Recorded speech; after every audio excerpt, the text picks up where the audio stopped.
বিসমিল্লাহির রহমানির রহিম। আসসালামু আলাইকুম, সকলকে স্বাগতম জানাচ্ছি আরও একটি ভিডিও টিউটোরিয়ালে। এই পর্বে আমি আপনাদেরকে এএমআই এর 2024 সালে আসা একটি ম্যাথমেটিক্যাল কোশ্চেন সলভ করে দেখাবো। এটা এএমআই ফিজিক্সের কোশ্চেন সলিউশনের আরেকটি পর্ব।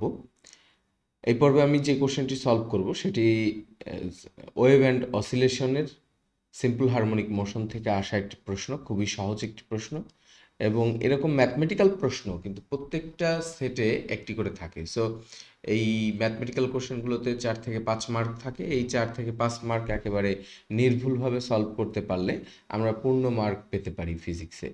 সো এই জন্য আমাদের এই প্রশ্নগুলো খুবই গুরুত্বপূর্ণ। আসুন এই প্রশ্নটি সলভ করা যাক। এই প্রশ্নটিতে আমাদের বলা হয়েছে a body is vibrating with simple harmonic motion. একটি বস্তু সিম্পল হারমোনিক মোশনে কাঁপছে, অফ অ্যাম্প্লিটিউড 15 সেন্টিমিটার, যেটার বিস্তার হচ্ছে 15 সেন্টিমিটার, ফ্রিকোয়েন্সি 4 হার্টজ, যেটার যেই কম্পাঙ্ক সেটা হচ্ছে 4 hertz. Compute the acceleration and velocity when the displacement is 9 centimetre. যদি এই ভাইব্রেটিং পার্টিকেলটার ডিসপ্লেসমেন্ট বা সরণ হয় 9 সেন্টিমিটার, তখন তার ত্বরণ এবং বেগ কত ছিল এটা নির্ণয় করতে বলা হয়েছে। এটা আমরা দেখতে পাচ্ছি এপ্রিল 2024-এর কোশ্চেন 3-এর সিতে এসেছে। তো কোশ্চেনটি খুবই সহজ কিন্তু গুরুত্বপূর্ণ।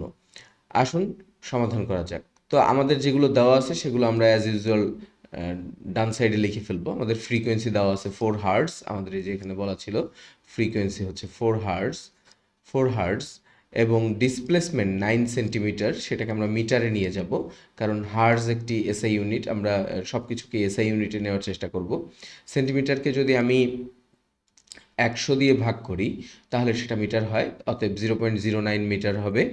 এক্সেলারেশন বের করতে বলা হয়েছে, আমাদেরকে বের করতে বলা হয়েছে হচ্ছে ভেলোসিটি। তো আমাদেরকে যা যা দেওয়া ছিল এবং যা যা বের করতে বলা হয়েছে সেটা আমরা বের করে ফেললাম, লিখে ফেললাম। এখন আমরা জাস্ট বের করব। এখন আমাদের আরেকটা জিনিস দেওয়া ছিল, সেটা হচ্ছে অ্যাম্প্লিটিউড। অ্যাম্প্লিটিউড হচ্ছে, এখানে আমরা সেটাও লিখে ফেলবো, অ্যাম্প্লিটিউড বিস্তার, অ্যাম্প্লিটিউড সেটা হচ্ছে ক্যাপিটাল এ দিয়ে প্রকাশ করা হয়, সেটা হচ্ছে 15 সেন্টিমিটার মানে 0.15 মিটার। সো এই মানগুলো আমরা যখন গিভেন ডেটার মধ্যে লিখে ফেলবো, তারপরে আমাদের প্রয়োজনীয় সূত্রের মধ্যে এই মানগুলো বসিয়ে আমরা অ্যান্সার বের করব। সো আমাদের বের করতে বলা হয়েছে এক্সেলারেশন। এক্সেলারেশনের ফর্মুলা হচ্ছে a equal to omega minus omega square x, যেখানে ওমেগা হচ্ছে কৌণিক বেগ বা কৌণিক কম্পাঙ্কও বলে অনেক জায়গায়, কিন্তু এটা আসলে কৌণিক বেগ। তাহলে ওমেগা বের করতে হলে আমাদের ফর্মুলা হচ্ছে ওমেগা ইকুয়াল টু 2πf। এই ফর্মুলাটা কিভাবে আসছে আমি এর আগে কয়েকটা পর্বে এ নিয়ে আলোচনা করেছি। প্রয়োজনে আমরা এই ভিডিওরও শেষে আমরা এটা নিয়ে আলোচনা করব। ওমেগা ইকুয়াল টু হচ্ছে 2πf। 2π ইন্টু এফ হচ্ছে আমাদের 4 হার্জ। আমরা যদি এই মানগুলো বসিয়ে দিই তাহলে আমরা দেখতে পাচ্ছি 2 ইন্টু 4 হচ্ছে 8 রেডিয়ান পার সেকেন্ড হচ্ছে এটার ওমেগার মান চলে আসলো। এরপরে আমরা যেহেতু আমাদের বের করতে বলা হয়েছিল এক্সেলারেশন ছোট হাতের এ বা ত্বরণ বের করতে বলা হয়েছিল, ত্বরণ এ ইকুয়াল টু সিম্পল হারমোনিক মোশনের ক্ষেত্রে ত্বরণের সূত্র হচ্ছে ওমেগা স্কোয়ার এক্স। সো ওমেগার মান তো আমরা পেয়ে গেছি 8π। সো 8π স্কোয়ার ইন্টু এক্সের মান ছিল 0.09 আমরা এখানে বসিয়ে দিলাম। এবং এখানে যদি আমরা মান বসাই, পাইয়ের মান 3.1416 বসালে আমরা এখানে মান পাবো -56.85 metre per second square. So এই সিম্পল হারমোনিক মোশনের ত্বরণের মান কিন্তু আমরা পেয়ে গেলাম। এগেইন আমাদেরকে বের করতে বলা হয়েছিল ভেলোসিটি কত। সো আমরা এখন ভেলোসিটির জন্য ভেলোসিটির যে ফর্মুলা সেখানে বসাবো মান। তো ভেলোসিটি ভি ইকুয়াল টু আমাদের ফর্মুলা হচ্ছে omega root over a square minus x square. ওমেগার মান আমরা পেয়েছিলাম 8π, রুট ওভার এর মান যেটা অ্যাম্প্লিটিউড সেটা 15 সেন্টিমিটার দেওয়া ছিল 0.15 হোল স্কোয়ার, মাইনাস এক্স ছিল 0.09 হোল স্কোয়ার। এই মানগুলো যদি আমরা বসিয়ে দিই এবং সেটা ক্যালকুলেট করি, আমরা এখানে ভেঙে ভেঙে ক্যালকুলেট করে দেখিয়েছি।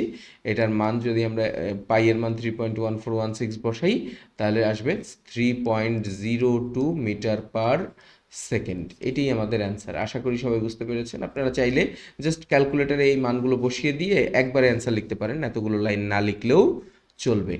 তো এই ধরনের এই যে ছোট ছোট প্রশ্ন, ছোট ছোট যে গাণিতিক সমস্যার সমাধান, এগুলো যদি আপনারা সঠিকভাবে শিখতে পারেন, তাহলে এইটাতে 5 মার্কের যদি কোশ্চেন হয়ে থাকে, তাহলে 5-এ আপনি 5ই পাবেন যদি অ্যান্সার মেলে এবং সঠিকভাবে যদি আপনি করতে পারেন। সো এই গুরুত্বপূর্ণ প্রশ্নগুলো 7টি এরকম ম্যাথমেটিক্যাল কোশ্চেন আসে 7টা সেটের সাথে, এবং সেখান থেকে আপনি 5টার অ্যান্সার করতে হবে।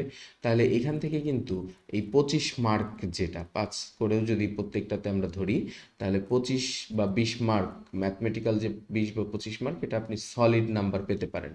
তো এই জন্য এই ম্যাথমেটিক্যাল প্রশ্নগুলো ভালো করে প্র্যাকটিস করতে হবে।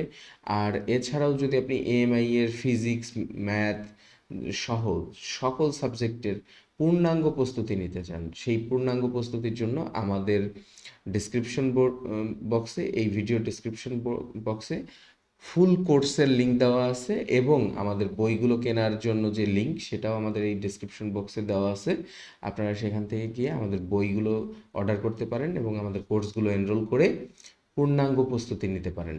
এই বলে আজকের মতো এখানেই শেষ করছি। অবশ্যই চ্যানেলটিকে সাবস্ক্রাইব করে আপনার পরিচিত সকল এএমআই এর শিক্ষার্থীদের সাথে এটাকে শেয়ার করে রাখুন, আপনার ফ্রেন্ডদের সাথে শেয়ার করে রাখুন, যাতে তারাও উপকৃত হতে পারে। এই বলে আজকের মতো এখানেই বিদায় নিচ্ছি। ধন্যবাদ সবাইকে।